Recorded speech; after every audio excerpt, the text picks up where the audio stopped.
So recently I've been featured in a few videos by some people in the GTA community, as recently there's been some kind of uprising of people who are basically sick to death of the likes of 0.4 Live, Mr. Boss, among other people, and some of those videos have been based on taking a look at the kind of content that I create for GTA Online, the most notable one being the content review of my channel by GTA Men. Now before I begin, I have to first state that wow, holy crap, I'm actually established in the GTA community and people are making videos about me? Ooh. Secondly, I want to assure you all that what GTA Men says in his video, I actually totally agree with, and his constructive criticism is something that I'll be keeping in mind for a very long time. Now in this video, I want to explain some things that people have been complaining about in my comment section about things like inaccuracy, missing out information, and forgetting about things, as well as some of my testing methods being completely pointless, quote unquote. So what I'm going to do is just go through one thing at a time. I'm just going to shout out what people are complaining about and then explain as best as I can to hopefully make you understand the method in my madness. Alrighty then, the first complaint that people often shame me for is my drag performance test, where basically I compare two cars against each other in terms of performance. To do that, I do a split screen of both cars running down the Los Santos International Airport runway drag race style. Now people, as they call it the runway test, they say it's not a very good accurate test to really get a look at a vehicle's true racing potential. Now where do I begin with this? Firstly, I call it the drag performance test because that's exactly what it's intended to do, to test the performance. It's to simply test the straight line performance of two cars that are controlled by the exact same driver, in the exact same launch style and with the exact same hardware that the game is running on, and with 1/30th of a second frame perfect timing on launch. In case you don't already know, the PC version of the game has inconsistencies with the physics engine, and it's caused by the different graphic settings and hardware that the game is running on affecting overall frame rate. The physics engine of GTA 5 is controlled by frame rate. It's possible to have two of the exact same car driven by two different people on two different machines and have one car mysteriously perform better than the other, despite having the exact same modifications done to it. I'll go more into depth in this subject in the future, but for now, back on to the matter at hand. What the drag performance test is not intended to test is the cornering, the grip, and every other aspect of racing pedigree. The cornering, maximum grip, and everything else to do with handling of a vehicle, in my opinion, should be left down to the driver to figure out which car suits them best. Some cars have more maximum grip, some will have the tendency to fishtail out on high speed corners, some will be able to double clutch easier than others, even though this supposed double clutch thing has nothing to do with an actual clutch like in real life. I feel that to properly get a feel for a car's handling, you yourself with the controller need to try it out for yourself. More on this later. So yeah, the drag performance run is just intended to be used as a basic test to compare one car with another. Now while I'm still on the subject of the drag performance test, a lot of people say that the distance of the runway used for the test is too short and its length becomes a bottleneck for cars that boast a higher top speed. Well yeah, I totally agree, because that's the point. For a good example, let's go back in time to a point where the only racing cars you'd see on the track were high life update cars and older. Two cars in particular that I want to focus on this time frame are the Zentorno and the Adder. Let's begin by seeing which will win our performance drag run, shall we? Put your bets up, which car will win? The Zentorno, renowned for its fantastic handling and acceleration, or the Adder, renowned for its at the time legendary top speed? Let's get this race underway.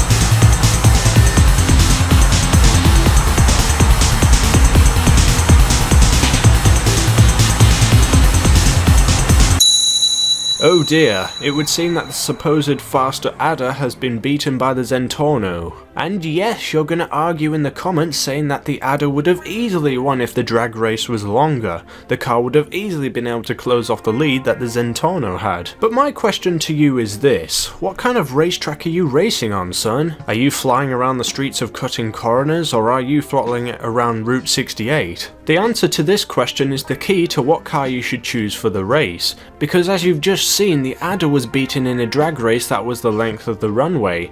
Now if you use that knowledge for for the racetrack that you're about to race on, you can choose an appropriate car for that race. If you choose a car based on its top speed alone and the length of the straightaway where you put the power down is shorter than the length of the runway, then you, sir, are gonna have a bad time. That is, unless you possess immense driving skill and or the other drivers suck at racing because you're putting yourself at a disadvantage. Any car enthusiast, both in real life and in the video game world, will tell you that top speed is the last thing that you want to worry about when it comes to racing cars, and will instead point you in the direction of acceleration, handling and everything else before top speed. So all in all, the drag performance test is designed to test how well a car performs against another car in an environment which more accurately represents a kind of straightaway that an actual racetrack will have. If a car performs better in this test because of its acceleration off the line, then you should use that car for racetracks that have straights that are shorter than the runway, and if you find that a car doesn't perform as well as its rival but slowly closes the gap near the end like the Adder did with the Zentorno,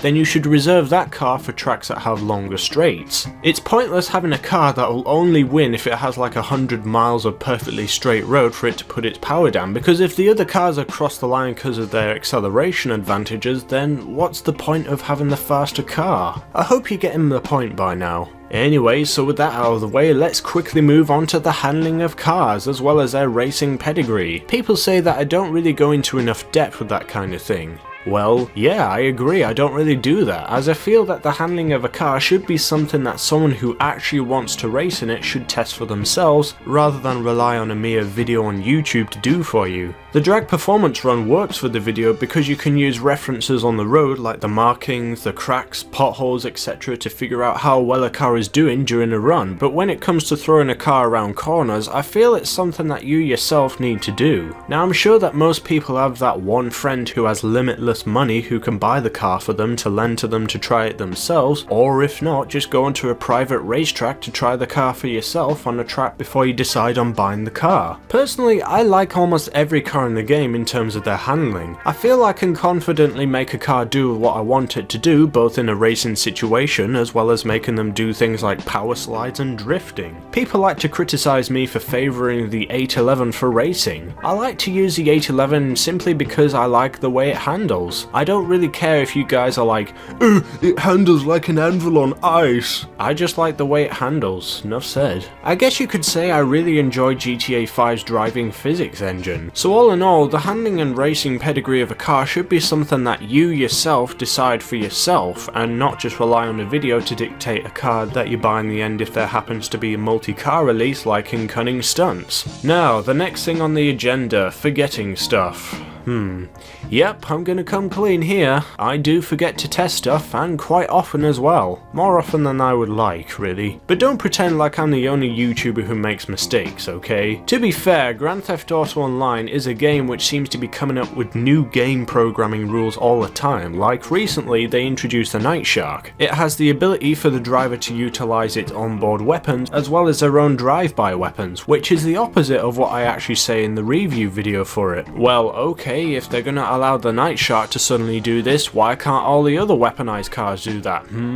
At the time of making the video, I wasn't expecting this and it kinda caught me off guard, so I didn't really think of testing if you had that ability or not, and I just drove it straight into the MOC to have its windows uprated like everything else, leading me to assume that like all other vehicles which have onboard weapons, it disables your ability to utilize drive-by weapons, like the Blazer Aqua and the Runa 2000, but then Rockstar suddenly decide, yes, we'll allow for this car to do this, but all these other cars which we've made before, which have onboard weapons, will keep the same because screw you! We're Rockstar and our games are complicated as shit. Why? This makes the game so inconsistent. You have vehicles that can only spawn through the use of Pegasus, you have vehicles that you can own and customize, you have vehicles that you can do much of the same thing, but can only be customized in certain mod shops to get the most out of them, you have vehicles which can only be spawned through the use of a special vehicle menu, you have vehicles that can only be customized through the use of a bunker/mobile operations center, and now we have vehicles of the exact same type but have different rules as to what we can use in terms terms of drivers' drive-by weapons. It's so inconsistent, which is why mistakes like this happen, and it makes it very difficult to keep on top of things. From now on, whenever I look at a vehicle, I'm going to be all schizophrenic. I'm going to be like, okay, new vehicle, I need to sit in all of the seats and press every combination of buttons just in case it has the ability to transform into a Megazord. Now, I'm not going to blame the game for my mistakes that I do, I'm just going to have to step up my game so that I can keep on top of everything and produce better videos. And I hope that you can hold me to that promise, though it's going to be kinda hard considering what's happening right now with all this gun running crap. So that's pretty much all the things that I mostly find people complaining about on my channel, and I hope I've cleared up some of the confusion that's occurred due to all of this, and hopefully you guys keep watching the Pyro Gaming channel for times to come. And as always, I'll be keeping an eye on the comments, reading your feedback, so if there's something you want to suggest or something I've missed, make sure to yell it out in the comments, and hey, I thank you all for watching and I'll see you next time.